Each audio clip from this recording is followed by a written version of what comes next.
Hello everyone, very good morning and welcome to Byju's Exam Prep. First of all, apologies for the delayed start. We had to face unexpected technical challenges. Anyways, now issues have been sorted. Let's get started with the discussion for today. Let's continue our discussion on India-Myanmar relations. Yesterday, we had started this with this important chapter and we understood the strategic location of Myanmar. We've spoken about why Myanmar is crucial for India. We even spoke about the political history of Myanmar and understood the political priorities for India as far as Myanmar is concerned. We examined the various phases of instability that Myanmar has gone through. We were talking about the latest political crisis that Myanmar has been suffering from. So based on this, we understood how India has approached Myanmar, what interest do we have, how we have followed a realistic approach. We have ignored Western sanctions and we have maintained good relations with the Myanmar military and the Myanmar government in order to counter China and to protect our security interests. Mainly to stabilize the northeast region, to counter northeast insurgency, and to secure the border with Myanmar. India has followed this realistic approach with this important neighboring country. So today, let's cover the remaining topics. We have few topics remaining under this chapter. Let's look at the key policy initiatives under the Modi government, which focuses on Myanmar. Based on this, we'll understand few important connectivity projects and investments of India. We'll also talk about the security relations in the two countries and discuss about the Rohingya crisis. So these are the topics that we have left under India and Myanmar. Now, I expect UPSC to ask a possible mains question here, where UPSC might ask you to discuss or examine India's policy initiatives towards Myanmar. Which policies of India's foreign policy applies for Myanmar? What is the focus of India here? So based on this, you can expect or you can anticipate a mains question. So please note down the 5 points that I have added over here. The first policy which applies towards Myanmar is the Act East policy. The Act East policy of India, which is an upgraded version of the Look East policy. I've told you in previous classes that the Look East policy was launched in 1991 by the PV Narasimha Rao government in order to pay special attention to Southeast Asian countries and as well as East Asian countries. To pay special focus to Southeast Asian and East Asian countries, the then Narasimha government had started the Look East policy of India. This had been successfully implemented for more than 20 years. We had a lot of success under the Look East policy, and later this was upgraded in 2014 by Prime Minister Modi, and it was transformed into the Act East policy. So Act East is basically an upgraded version of the Look East policy of India. Is that clear? It pays special attention to the Southeast Asian and East Asian countries. So obviously under this policy, Myanmar gets the top priority. Myanmar is the top focus here because as we discussed yesterday, Myanmar is a land bridge. It is a link connecting India with Southeast Asia. Since Myanmar is a Southeast Asian country and we share borders with the Southeast Asian country, it allows us to connect with the other Southeast Asian countries. So by connecting with Myanmar and by having good relations with Myanmar, we can extend our ties with Southeast Asian and East Asian countries. It fulfills our Act East policy. So please remember, among the Southeast Asian countries, Myanmar is the only Southeast Asian country which has land borders with India. So we plan to utilize this link, this land link, to connect the Northeast region closely with the Southeast Asian region. So Act East policy is one of the major policies that applies for Myanmar. And over here, there's an important point that I would like to point out. When Prime Minister Modi announced the upgradation from Look East to Act East in 2014, there was something special about it. The way in which it was announced by India, there was something special about it. India chose the time, the occasion, to announce that we are upgrading Look East policy to Act East policy. We carefully chose the time and location. India made this announcement during the 12th India-ASEAN Summit, which was hosted by Myanmar in that year, in 2018. ASEAN is a regional group of Southeast Asian countries. Just like we have SAARC grouping for South Asian countries, Southeast Asian countries have their regional grouping called the ASEAN, Association of Southeast Asian Nations. So India and ASEAN hold annual summits, and in 2014, Myanmar was hosting this important summit. So Prime Minister Modi was taking part in the summit, and India chose this occasion to announce the upgradation of our Look East policy into the Act East policy. Now, what does this signify? What is the importance of this? This is actually sending out a symbolic message. Remember, I told you in a previous class that in diplomacy, symbolic gestures, symbolic messages that you send out, they hold a lot of significance. They hold a lot of value in international relations. Now, for example, every year during Republic Day parade celebrations, we invite a foreign dignitary, right? A leader of a foreign country, a prime minister or a president, is invited to chief guest of our Republic Day parade. Now, this is not ordinary gesture. It's a very special symbolic gesture that India is making. It means that we are going to pay special attention to that country in our foreign policy in the next year. For example, this year we had invited the Egyptian president. The Egyptian president was the chief guest. So it essentially means for the coming 1 year, India will prioritize its ties with Egypt. We will pay special attention to India-Egypt relations. So in diplomacy, symbolic gestures hold a lot of value. And we upgraded the Look East to Act East policy. We sent out a symbolic message to Myanmar. The Prime Minister chose Myanmar itself to make the announcement when the PM was in Myanmar attending the India-ASEAN Summit.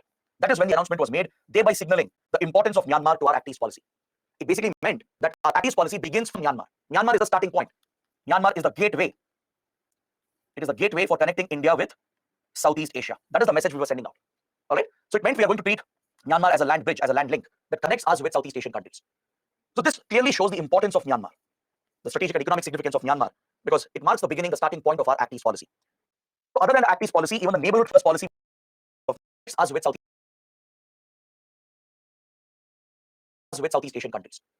So this clearly shows the importance of Myanmar, the strategic and economic significance of Myanmar, because it marks the beginning, the starting point of our Act East policy. So other than the Act East policy, even the neighborhood first policy will apply to Myanmar. Why? Because Myanmar is a neighboring country. It's an immediate neighbor. In fact, Myanmar is the only country where both neighborhood first policy and Act East policy will apply. Is that clear? This is a possible prelims question. The Act East policy and neighborhood first policy, they both apply to Myanmar, and Myanmar is the only country where both the policies will apply because we share immediate land borders and maritime borders with Myanmar. So that is why the neighborhood first applies for Myanmar as well, under which we are prioritizing our relations with our neighboring countries. Next, the Buddhist Circuit Initiative, which we have covered under India, Nepal, and India, Bhutan. If you remember, while talking about Nepal and Bhutan, I had discussed the Buddhist Circuit Initiative, how it's an important cultural initiative to promote India's Buddhist heritage, especially in Asian countries. We are leveraging our Buddhist heritage in several Asian countries, reviving tourist infrastructure at Buddhist pilgrimage sites with the hope of attracting tourists from the other countries. The idea here is to leverage our historical civilizational connection that we have with other Asian countries. Utilize the Buddhist heritage, which originates from India, and use this as a leverage in foreign policy to gain goodwill and trust in other countries and to build close people-to-people relations. So this is something that applies for Myanmar, obviously, because Myanmar is a Buddhist majority country. Myanmar is a Buddhist majority nation. So exploring the ancient Buddhist links between India and Myanmar is a priority area as part of our cultural relations. And finally, we have prioritized regional connectivity. There are some important connectivity projects, infrastructure projects that we are pursuing with Myanmar. We shall take a look at them. And we are interested in strengthening our border security because there are a number of challenges that we face along the Myanmar border. Yesterday, by looking at the map, I highlighted all the border security threats.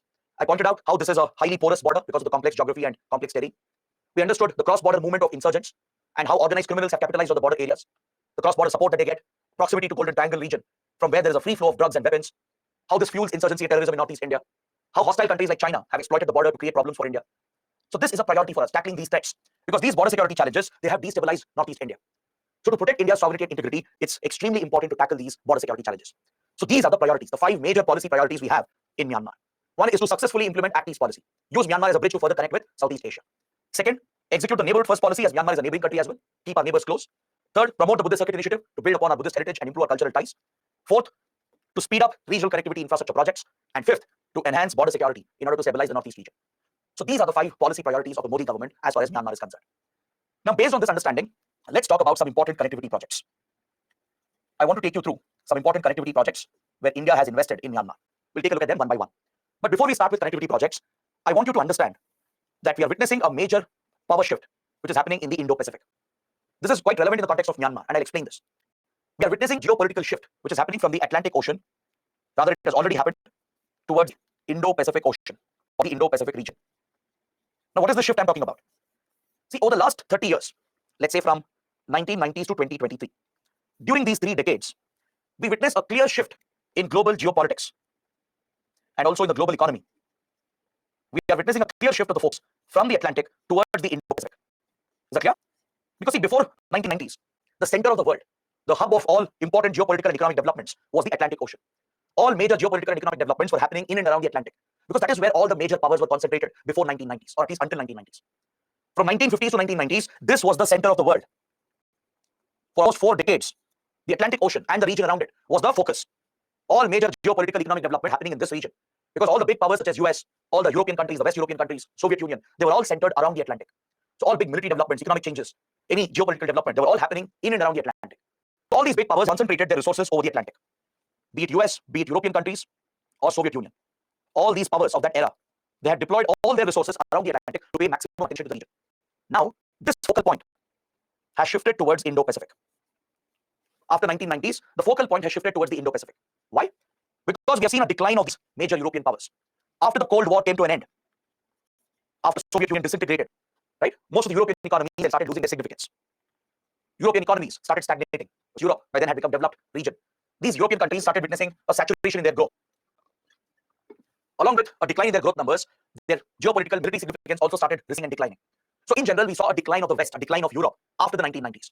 And parallelly, this was accompanied by the rise of Asian powers. The Asian powers rose to prominence from 1990s onwards. This was led by China and India, and of course by Southeast Asian and East Asian powers. We saw a new wave of growth happening in Asian economies. China, India had introduced economic reforms, right? India had introduced LPG reforms in 1991. China had opened up its economy in 1980s itself. So these Asian powers were witnessing phenomenal growth in 1990s. Same with other Southeast Asian countries, be it Japan, be it South Korea, and all Southeast Asian countries, Vietnam, Singapore, Indonesia, Thailand. All countries started becoming major manufacturing hubs, major investment destinations. So as their economic profile exponentially increased, automatically the geopolitical attention also shifted eastwards. There was an eastward shift that happened in global geopolitics and in the global economy.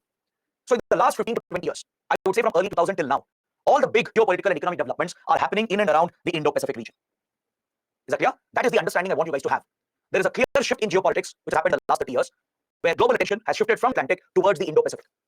So all the big developments today, they are happening in Indo-Pacific, and India is right in the middle of it. India and India's close friends such as Myanmar, all the Southeast Asian countries, the Indian Ocean countries, they're all right in the middle of the Indo-Pacific region.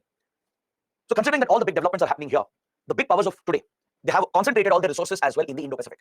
For example, if you look at the US has adopted a policy called Pivot to Asia.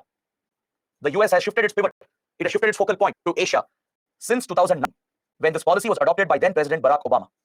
The then American president announced a major shift in American policy to account for these changes in global geopolitics. The US announced a shift from the Atlantic towards the Indo-Pacific. So under this policy called Pivot to Asia policy, the US has been trying to counter China. It's been trying to compete with China. And for this purpose, it has deployed its entire diplomatic, military, and economic strength towards the Indo-Pacific. That's why in the last 14 years, you see a greater American involvement in the Indo-Pacific. The US has increased its naval deployment in the Indian Ocean and the Pacific Ocean. Its military reach has been increased. Its economic involvement and diplomatic engagement with the region has gone up significantly. That's why the US sees India as a counterbalance to China. So this entry of US brought European powers as well into the Indo-Pacific. And other American allies, such as Australia, New Zealand, Japan, South Korea, all these Western countries, Western allies have become more active in the Indo-Pacific. So what this leads to is intense competition between these countries. We are actually witnessing a great competition between all these powers in the Indo-Pacific, and experts call this the new great game. They refer to this as a new great game, which is being played out in the Indo-Pacific. So even India is very much part of this race, this competition which has begun in the Indo-Pacific. There is a fight which has begun for resources, for influence, for holding and retaining their dominant positions. There is a direct standoff between US and China. Other big powers from Europe and other parts of the world are also competing here. From Australia to Japan and European countries, even Russia, and of course India. They're all competing for influence, and they're all exerting their diplomatic, military, and economic influence. You see this competition being played out in Myanmar as well. In Myanmar, you get to witness the competition. Because as I told you yesterday, Myanmar is blessed with resources. It has plenty of resources. But its resources have not been suitably exploited because of the Western sanctions, which have remained for decades together. So as a result, China has been the dominant influence in Myanmar because China has ignored Western sanctions and has built close relations with Myanmar. India is not far behind. Even we have ignored Western sanctions and had close relations with Myanmar's government. We have many of our projects going on in Myanmar. We are interested in tapping Myanmar's resources as well. So this gives India a unique position in Myanmar. Similarly, the other powers which I just mentioned, be it United States, be it the European Union, Japan, Australia, they've all tried to gain influence in Myanmar, especially when democracy was in place from 2015 to 2020. When democracy was in place in the country, when Western sanctions had been lifted, all these countries were trying to enter Myanmar in a big way. They not only rebuilt their diplomatic relations, they were looking to invest heavily in Myanmar.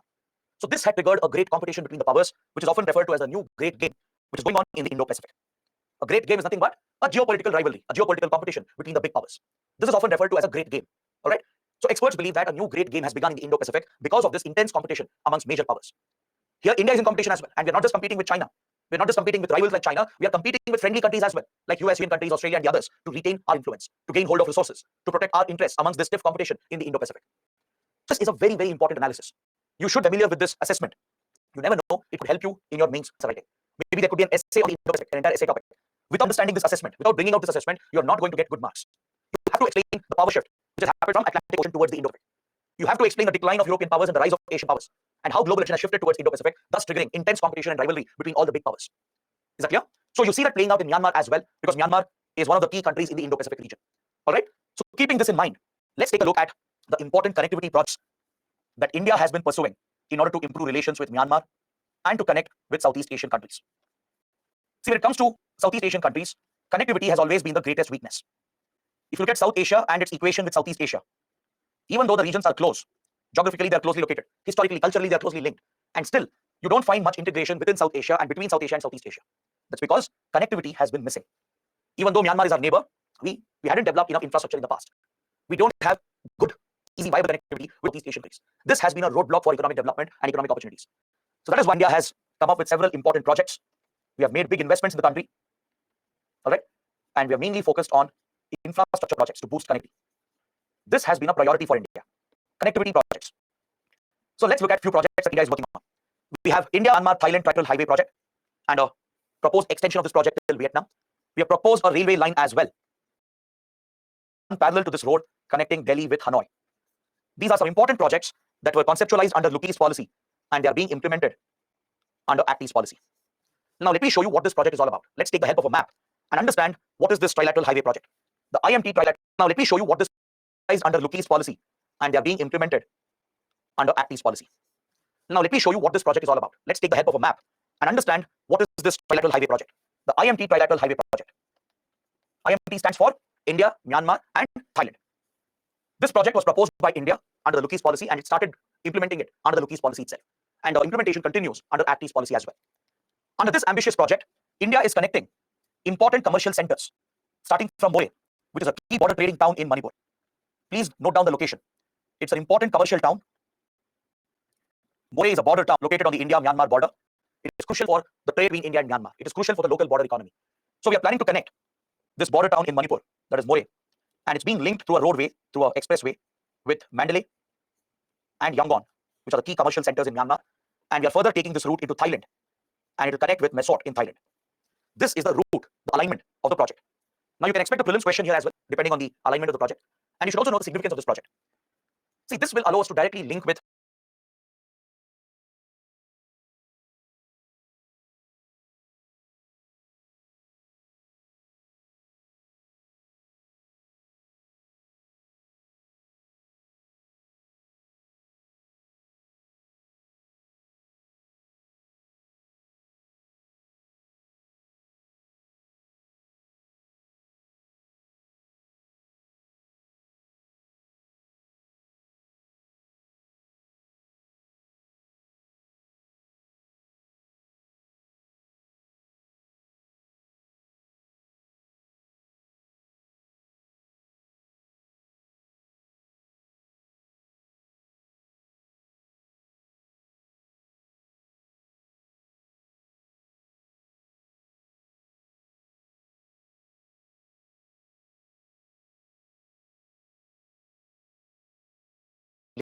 Myanmar and Thailand, and it could boost trade and tourism.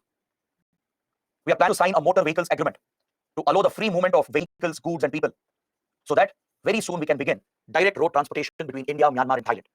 This will enable tourism as well between India and Southeast Asia. And we have proposed, there is a proposal to extend the highway to connect with the other countries in the region, such as Laos, Cambodia, stretching it all the way till Vietnam, which is a strategic partner for India. We actually have very good relations with Vietnam. Vietnam is an important strategic partner for India. We have decent relations with Cambodia, especially we have strong cultural links with Cambodia, right? So we plan to extend this highway under the Act East policy. And this is a vision of India, an ambitious vision, to extend the road from Thailand to Laos, Cambodia, and Vietnam. This will bring India directly to the doorstep of China, as it will give us direct road access to South China Sea. I hope you can see the significance. See, China has been meddling in our backyard. It is meddling at our doorstep, which is the Indian Ocean. China has been meddling with India's influence, competing with India across the Indian Ocean and South Asia, which is our region, our neighborhood. South Asia and the Indian Ocean is India's traditional area of influence. But China has reached out, it has extended its influence, it's competed with India, it has managed to even overtake India in some of the countries. Similarly, we also have an objective to counter China, to gain leverage in South China Sea, which is the backyard of China. This is right at the doorstep of China. If China can meddle in the Indian Ocean, so can India in the South China Sea. And it's extremely important to have good relations for this purpose with countries like Vietnam, with countries like Philippines. So extending road and connecting India directly with South China Sea is going to be one of the most ambitious projects and initiatives of India. So that is why we have proposed this project. There is also a proposal for a parallel railway line, a parallel railway track that could connect New Delhi with Hanoi. Basically, along the highway, a parallel railway track has been proposed, connecting India with Myanmar, Thailand, Laos, Cambodia, and Vietnam. Yeah, this again brings India directly into South China Sea. All right. So a parallel railway project has been proposed next to this highway. We propose to extend as well in the future all the way till Vietnam. These are proposed initiatives. But the IMT project has started. The IMT highway, lateral highway. The project has started, but not fully completed. It has not been fully completed as of now. We have faced many hurdles, many challenges, and as a result, we have not been able to fully complete the project. Is that clear? So the construction of the road had started many years ago. We have completed most of the links connecting India with Myanmar and Thailand. Right? It's a joint initiative. Myanmar, Thailand also involved in it. But the problem is we have not been able to fully execute, fully complete, and implement this initiative. We also need a full-fledged motor vehicles agreement, which can allow the free movement of vehicles that can carry goods and people between the three countries. We will have to handle the custom-related issues, visa immigration-related issues. So that we need an agreement in place. It's still missing. All right. So can someone tell me what could be the reason? What is the main reason here for not completing the project? What has held the project? Any idea? Can someone let me know what could be the possible reason? Let's see how many of you can get it right. Land acquisition, insurgency, China intervention, refugee crisis, funds. Preeti says destabilization in Myanmar. I think that's a better answer. That's a better way of putting it. There are a few reasons which led to the delays in the project. Primary reason is the destabilization of Myanmar. When a country is completely destabilized, if it is always hit by conflict and violence, automatically it will affect economic investments. Is that clear? The reasons for delay is directly linked to the crisis, the political crisis in Myanmar. This obviously has an impact on organized crime and insurgency as well. When you have constant instability, when you don't have a strong government in place, law and order will be weakened, right? So this will be exploited criminal groups and insurgent outfits. So they have thrived in Myanmar, and the political crisis plus the sanctions, the impact of Western sanctions. So all these factors in combination have led to the delays in this project. Because of the sanctions, we have not been able to fully go ahead with the project, even though we want to. Our companies face challenges in mobilizing the money, in moving money around, because all global transactions happen through the dollar system, through the US dollar system, which is dominated by the US. So Western sanctions are quite hard to bypass. So our companies find it difficult to execute the projects. Plus the constant instability, violence, crime, and insurgency. All these factors have contributed to the delay in these projects. All right. So this is something we plan to work on. We plan to execute these projects as soon as possible. We plan to take it forward and execute and complete them so that we're really connected with Myanmar and South to work on. We plan to execute these projects as soon as possible. Factors have contributed to the delay in these projects. Bypass. So our companies find it difficult to execute the projects. Plus the constant instability, violence, crime, and insurgency. All these factors have contributed to the delay in these projects. All right. So this is something we plan to work on. We plan to execute these projects as soon as possible. We plan to take it forward and execute and complete them so that we are fully connected with Myanmar and Southeast Asia. So some of the other projects which we had pursued before was the BCIM corridor. This is no longer relevant today. It's not relevant as of now, but you should just know that one such initiative existed. Previously, around, let's say 10, 15 years before, there was a proposed economic corridor between Bangladesh, China, India, and Myanmar called BCIM corridor.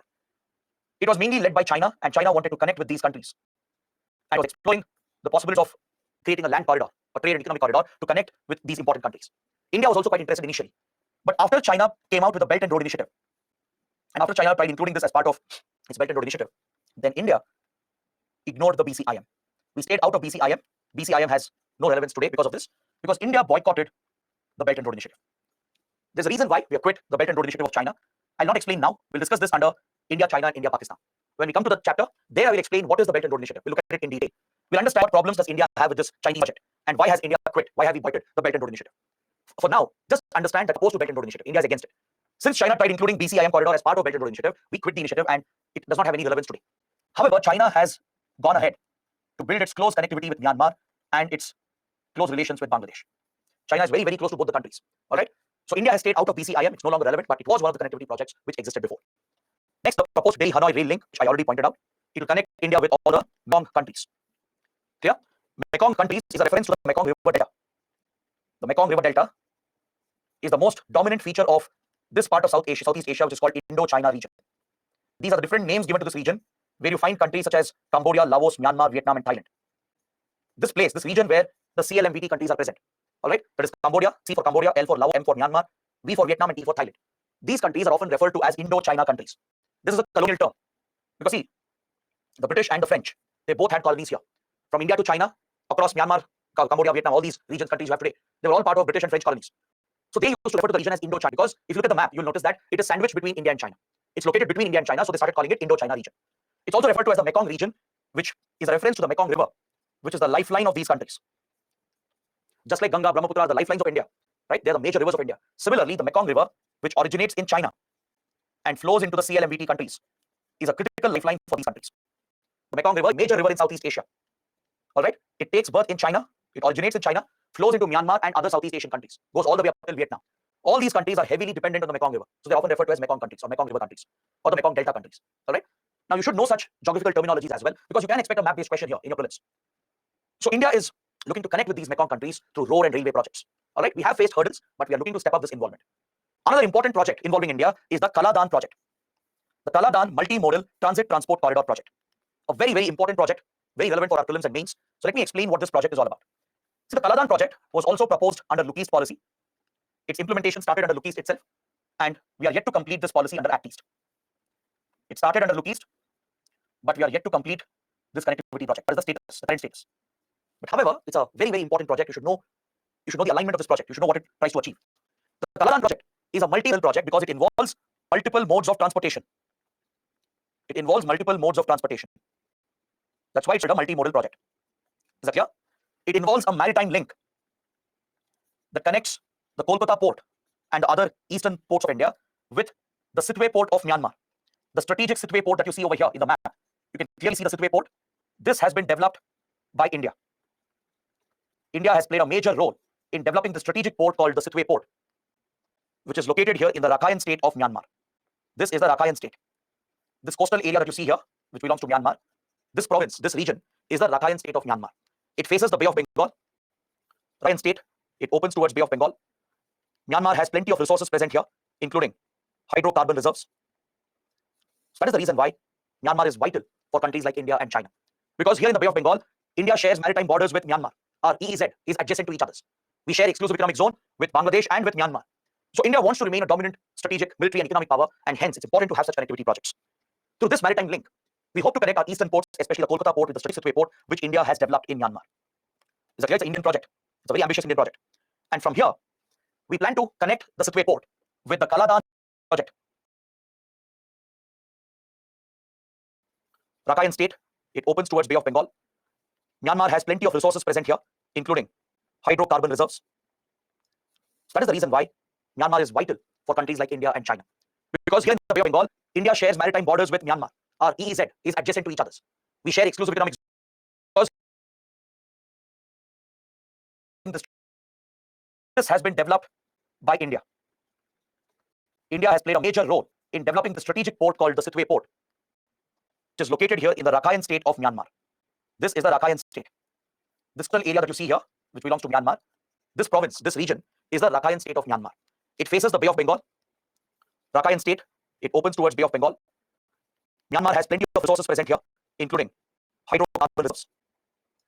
So that is the reason why Myanmar is vital for countries like India and China. Because here in the Bay of Bengal, India shares maritime borders with Myanmar. Our EEZ is adjacent to each other's. We share exclusive economic zone with Bangladesh and with Myanmar. So India wants to remain a dominant strategic military and economic power, and hence it's important to have such connectivity projects. To this maritime link, we hope to connect our eastern ports, especially the Kolkata port, with the Strategic Situate port, which India has developed in Myanmar. It's a Indian project. It's a very ambitious Indian project. And from here, we plan to connect the Situate port 150 kilometers, where goods can be taken inside Myanmar via inland shipping. That's why the project is called Kaladan project. It's named after this river. It's named after the Kaladan river, which flows from India to Myanmar. It flows down from Mizoram. Is that clear? The Kaladan river flows down from Mizoram into Myanmar. So the project has been named after this river. So it includes the inland navigation. So basically the goods from India can be taken to Situate port through the sea route, Bay of Bengal. From here, it can be taken through inland shipping to the Kaladan river, where an inland shipping route or channel has been created. And from here, the goods will be transported to a highway, through a road-based transportation for another 129 kilometers that will bring the goods into Mizoram. This is the state of Mizoram. So from Myanmar, we are connecting with Mizoram and Northeast India, thus creating alternate access, thus creating an alternate route to connect with Northeast India. It will boost connectivity between Mizoram and Myanmar, between Northeast India and Myanmar. It will also create a new route for us to connect with Northeast India without depending on Siliguri corridor. In previous classes, we have understood the challenges we face at Siliguri and why we have pursued connectivity projects with Bangladesh, why we have sought to connect with Northeast India via Bangladesh. Similarly, we are connecting with Northeast India, we are exploring new routes via Myanmar. It will connect Northeast India with Southeast Asian markets, plus it will help us link with Northeast India and create new alternate routes. This is the significance of the Kaladan project, a vital project for India that we have been pursuing for many, many years. Unfortunately, we have not been able to complete this because of the same reasons again, because of sanctions, because of political instability and insurgency in the region, especially along the Mizo-Myanmar border between Mizoram and Myanmar. At this border, there are few insurgent groups which have targeted the project. Is that clear? There are these insurgent groups which have targeted the Kaladan project. They have tried to derail this project. They have tried carrying out attacks against the project. So this is a common concern, a common threat. That's why insurgency is something that affects both India and Myanmar, and we try to tackle it together. So the Kaladan project has been delayed for a long time. We have not been able to complete this, again, because of the same reasons. Due to the impact of Western sanctions, the constant political instability in Myanmar, and the insurgency, the opposition we have faced from few violent insurgent groups. Because of this, the Kaladan project is yet to be completed. But large part of the project was taken up, the construction had started. The road was completed actually. The inland route was being operationalized, but we are not utilizing it because the project is not fully complete. All right, these situations, these circumstances are not allowing India to fully complete and take full benefit of this. But nevertheless, it's a vital investment of India. If we complete this along with the trilateral highway, it's going to be a huge achievement for India. It will be the true success of our Look East Act East policy, as it will connect us with Southeast Asian countries. Understood? So you have to be familiar with these important projects. Now moving on, we shall talk about Chinese investments, Chinese projects country, to understand what competition we face here from China. So let's look at China's investments in Myanmar. What kind of projects has China taken up? See, China is implementing the China-Myanmar Economic Corridor, which is a very ambitious connectivity project as part of its Belt and Road Initiative, or also called One Belt, One Road project. Under the One Belt, One Road project of China, also called the Belt and Road Initiative, there is one key component that connects China with Myanmar. It's called the CMEC project, China-Myanmar Economic Corridor. Through this, China is planning to build a series of road networks, railway lines, oil and gas pipelines. It is looking to set up power plants, special economic zones, and it has even developed strategic seaports as part of this vital economic corridor. Is that clear? China's ambition is to connect its Yunnan province, the capital of Yunnan, which is Kunming. All right. Yunnan is a border province of China that shares borders with Myanmar and India. This is Arunachal Pradesh here. Myanmar and India share borders with China with the Yunnan province. So from its capital, Kunming, China plans to connect with the key centers of Myanmar, such as Mandalay, Yangon, and more importantly, it has built a strategic port called the Kyauk Phu port, which you can see here in the map. This is the Kyauk Phu port of Myanmar, which has been developed by China. As you can see in the map, it is located just a few kilometers to the south of the Sittwe port that India has built. This is the Indian developed port in Myanmar. Right next to the Sittwe port that India has developed, China has built a strategic port called the Kyauk Phu port. All right. So China plans to connect with Myanmar and build a series of these projects, build highways, railway lines. It has already built few power plants and industrial clusters. It has already laid oil gas pipelines. In fact, China already exploiting oil and gas from Bay of Bengal and transporting it back to China. It is transporting it back to China via Myanmar. Understood? China has operationalized this corridor. It has made it operational already. Clear? It has laid oil gas pipelines and it is exploring oil and gas and transporting it back to China.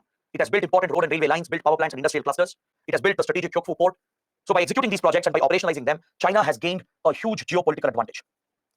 Now let me explain what is this advantage that China gets from these projects. See, for China, this was a priority project. It was a top priority for China. Last year, China has operationalized this route. It was recently in news, just a few months, around 1 year back. China has operationalized the route. It has started sending goods through this route from Yunnan province to Bay of Bengal.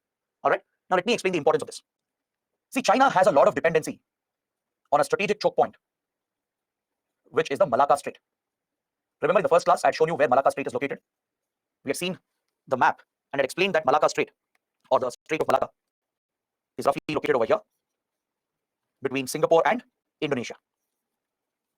Now, what is the importance of the Malacca Strait? The importance of Malacca Strait lies in the fact that it's a narrow opening. It's a very narrow body, a narrow water body that connects the Andaman Sea, that connects the Bay of Bengal and the Andaman Sea with the Gulf of Thailand and South China Sea, and of course, the Pacific. The Malacca Strait is a vital link between the Indian Ocean and the Pacific Ocean. Understood? And China has a lot of dependency on Malacca Strait, especially with regard to its oil shipments coming from West Asia and also with regard to its trade. China has a critical dependency on the Malacca Strait because even China does not have enough oil and gas resources, just like India. Just like India, China also imports most of its oil and gas. Most of China's oil supplies are coming from West Asian countries, from Saudi Arabia, Qatar, Kuwait, then UAE, and the others. All these ships which are carrying oil and gas to China, they are passing through the Indian Ocean, through the Strait of Malacca, and then reaching China. Now, this is a critical weak point for China. What if someone were to blockade, if someone were to impose a naval blockade at Malacca Strait? Since it's a very narrow water body, it can be easily blocked out. And there are two countries which have the potential to do that. One is the United States, and second is India. Both have the capacity to block Malacca Strait if necessary. The US has a major military naval presence in the Indian Ocean. Remember, under Bangladesh, I told you, US has an island called Diego Garcia, which is a major military base of the US. It has a very big naval presence there. It can easily deploy multiple naval ships and submarines and aircrafts to block the Malacca Strait for a long period. Similarly, India has a dominant position near Malacca Strait, thanks to our Andaman Nicobar Islands.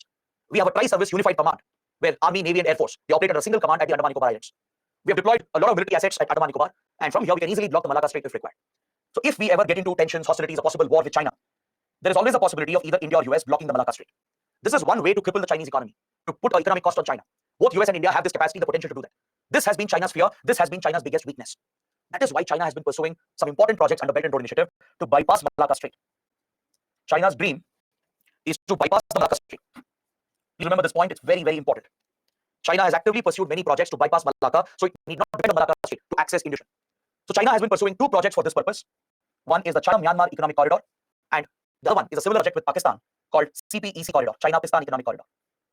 These projects will allow China to directly access Bay of Bengal and the Arabian Sea, respectively. Is that clear? Through China-Myanmar Economic Corridor, China is gaining direct access to Bay of Bengal, which is our strategic backyard. It need not depend on Malacca Strait. Without passing through Malacca Strait, China can hack the access to Indian Ocean via Bay of Bengal, connecting it to Myanmar. Similarly, through the China-Pakistan Economic Corridor, China can directly link with Arabian Sea via Pakistan without having to depend on Malacca Strait. Now, that is why these projects are very, very important components of China's Belt and Road Initiative. Is that clear? In a later class, when we come to India, Pakistan, India, China, there we will talk about China-Pakistan Economic Corridor. I'll explain the route, the alignment of the project, so you understand how China is trying to gain direct access to Indian Ocean via Pakistan and Myanmar in order to bypass the Malacca Strait. Is that clear? These are some very, very important points I've made. Please make a note of this. All right. In this map, you can also see a place called Dawai over here. This is another coastal industrial center of Myanmar. Actually, India, Japan were very interested to develop a special economic zone over here. Japan was showing a lot of interest to develop a trade industrial corridor here from Dawai region of Myanmar towards Thailand and Vietnam. Japan wanted to develop this whole region. but the project hasn't taken off because Western sanctions have come back due to the emergency. Since military captured power again, Japan has broken its relations with Myanmar and the project has been called off. So Dawa is another important region of economic interest. Then I would like to highlight the Kra Isthmus, or the Isthmus of Kra project, which has been proposed by China. This is another Chinese proposal to bypass Malacca Strait. If you observe the map here, you can see that Thailand becomes a very narrow country over here. Its width reduces drastically. If you look at the map of Thailand, you'll be quite surprised. It's quite unique. It's a very slender, narrow country here. It narrows down into a small corridor, just a few kilometers in width. It separates the Gulf of Thailand from Andaman Sea. Is that clear? The Gulf of Thailand is separated from the Andaman Sea through the Kra Isthmus. Isthmus is a geographical formation, just like you have a strait. Strait is a narrow water body separating two land masses. Similarly, Isthmus is a narrow land corridor separating two large water bodies. You will study this in geography. So the Kra Isthmus in Thailand here, it is separating two large water bodies, that is Andaman Sea and Bay of Bengal on one side, Gulf of Thailand on the other side.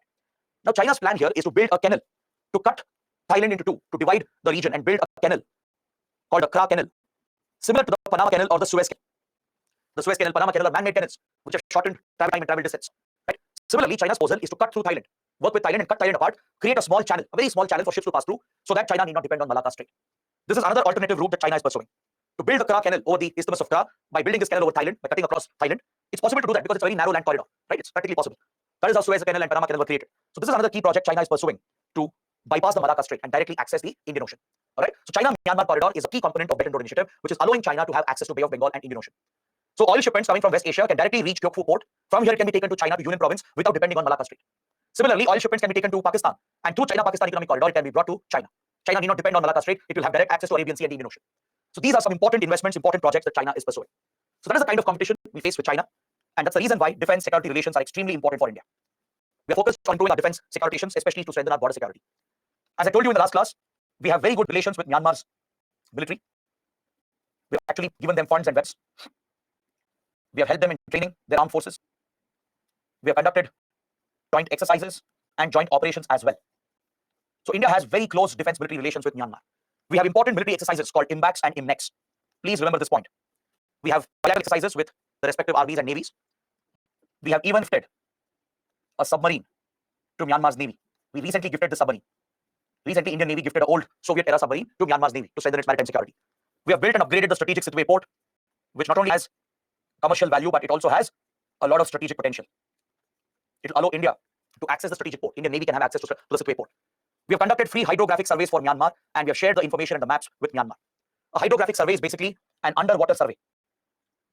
An underwater survey to map the terrain of the seafloor. It is very essential to deploy ships and submarines. Because see, even on the seafloor, you have a terrain, you have a topography. Just like on land, you have mountains, valleys, etc. Even on the seabed, it's not a flat land. The seabed or the seafloor has its own topography. There will be mountains, there will be valleys, crests. So it's important to be familiar with the topography, the terrain, in order to deploy your ships and submarines. It's very crucial data for any navy. So we have conducted these exercises free of cost. India has the technology. We conduct these hydrographic surveys across Indian Ocean by working with friendly countries, and we share the maps with them as a goodwill gesture. They will allow us to conduct the hydrographic survey, and we will create the map, we'll share it with them, so even they can make use of it for their naval deployment. It also helps in exploring the sea resources, the resources present on the seabed. So India specializes in these surveys. We are helping Myanmar. We are helping other countries as well in the Indian Ocean. Countries like Maldives, Mauritius, Seychelles, they're all being helped by India in conducting hydrographic surveys. Recently, for example, last we finished the hydrographic survey for Maldives, and we gave the maps, the hydrographic maps to Maldives. So that is a part of our security cooperation with our friendly countries in the Indian Ocean. We conduct free hydrographic surveys. It helps us to deploy the Indian Navy to send our ships and submarines all across Indian Ocean, and we share the maps, the data with the friendly countries as well. It's part of our close defense relations. We even have a history of conducting cross-border operations. Sometimes Myanmar has helped India to target Northeast insurgent groups. Since Northeast insurgents are linked with insurgents in Myanmar, quite often we have conducted joint operations. We have conducted joint coin operations or counter-insurgency operations. For example, recently we carried out Operation Sunrise 1 and Operation Sunrise 2. This was a coordinated operation between Indian forces and Myanmar's forces to target the insurgent groups in Northeast India. Is that clear? This was conducted very recently, between 2018 and 2019. We conducted two phases of these operations, Sunrise 1 and Sunrise 2, where we cornered the insurgent groups, especially the ones which were threatening the Kaladan project. The Mizoram-based groups which were targeting Kaladan project, they were targeted, along with few other groups like NSCN Kaplang, and few other groups which have taken shelter in Myanmar. These groups are the primary target of India. We have groups like Ulfa Independent. It's a branch of Ulfa which has taken shelter in Myanmar today. All right, Ulfa is a Assam-based insurgent group. So one branch of Ulfa called Ulfa I or Ulfa Independent is hiding in Myanmar. Similarly, there is a branch of NSCN, which is a Naga insurgent group. NSCN-K or NSCN Kaplang faction, which is hiding in Myanmar. So we have targeted these insurgent groups through Operation Sunrise 1 and Sunrise 2, which was a joint counter-insurgency operation. The Indian Army and Assam Rifles, which are deployed here in a counter-insurgency role, they collaborated with Myanmar's security forces. We shared intelligence as well and carried out joint operations targeting some of these rebel and insurgent groups. One other interesting incident was the cross-border operation conducted by Indian Special Forces in 2015 to target the camps of NSCN Kaplang. I'm sure you guys would have seen the movie Uri on the surgical strikes India carried out in Pakistan. This movie begins with a scene. The opening scene of the movie is set in northeast India, in Manipur to be specific, in the Chandel Ukrul region. So in 2015, in Manipur, there was a major attack carried out against the Indian Army by a terror group called NSCN Kaplang. This attack is depicted in the movie as well. Right? In the opening scene, there is an Indian Army convoy which is passing through a forested area near the Manipur-Myanmar border, right? The Chandel district and the Ukrul region, which is present along the Manipur-Myanmar border. So near this border location, there was an Indian Army convoy passing through. This was targeted. There was an ambush attack against the Indian Army by the NSCN Kaplang. Many Indian soldiers were killed, and this was one of the biggest terror attacks on the Indian forces during peacetime. This attack was carried out by the NSCN Kaplang faction, which is hiding in Myanmar. It has the support of Nagas in Myanmar. So India retaliated. The Indian Army retaliated against this group for this terror attack by carrying out a surgical strike by using the para special forces, the para commandos. Even this has been depicted in the movie. It was a surgical strike, a precision hit that was done across the border inside Myanmar's street. Para commandos were deployed and they targeted the terror camps of NSCN Kaplang. Now this is often done with the assistance of the other country. Since Myanmar is a friendly country, it's not that India carries out these operations without informing them. We work with them. Myanmar has often allowed India to conduct these cross-border operations. This is not the first time it has happened. There have been many incidents in the past as well, where Indian special forces have entered Myanmar's territory to conduct these covert operations, highly classified operations, to hit insurgent and terror camps and come back. So within maybe 15-20 kilometers of the border, Myanmar has often allowed such operations to take place. That is the kind of cooperation we have had before. We have signed an MOU on border cooperation to exchange intelligence, to work together to tackle all the security threats that we are facing. Because as we know, it's a highly porous border because of the complex terrain and the complex geography. You have hilly mountains, dense forests, remote areas. So as a result, organized crime has flourished here, especially the smuggling of drugs and weapons. Even human trafficking and wildlife trafficking is a major concern. Money laundering is also quite rampant in Myanmar. So dealing with all these security threats, and especially the cross-border movement of insurgents, the cross-border infiltration, this has been the biggest threat for India. So we are working closely with Myanmar's security forces to curb the threats. That's why our relations with Myanmar is extremely important. At any cost, we cannot ignore the government in Myanmar. That is why we have taken the realistic position. We have followed the policy of relations with Myanmar is extremely important. A threat for India. So we are working closely with Myanmar's security forces to curb the threats. That's why our relations with Myanmar is extremely important. At any cost, we cannot ignore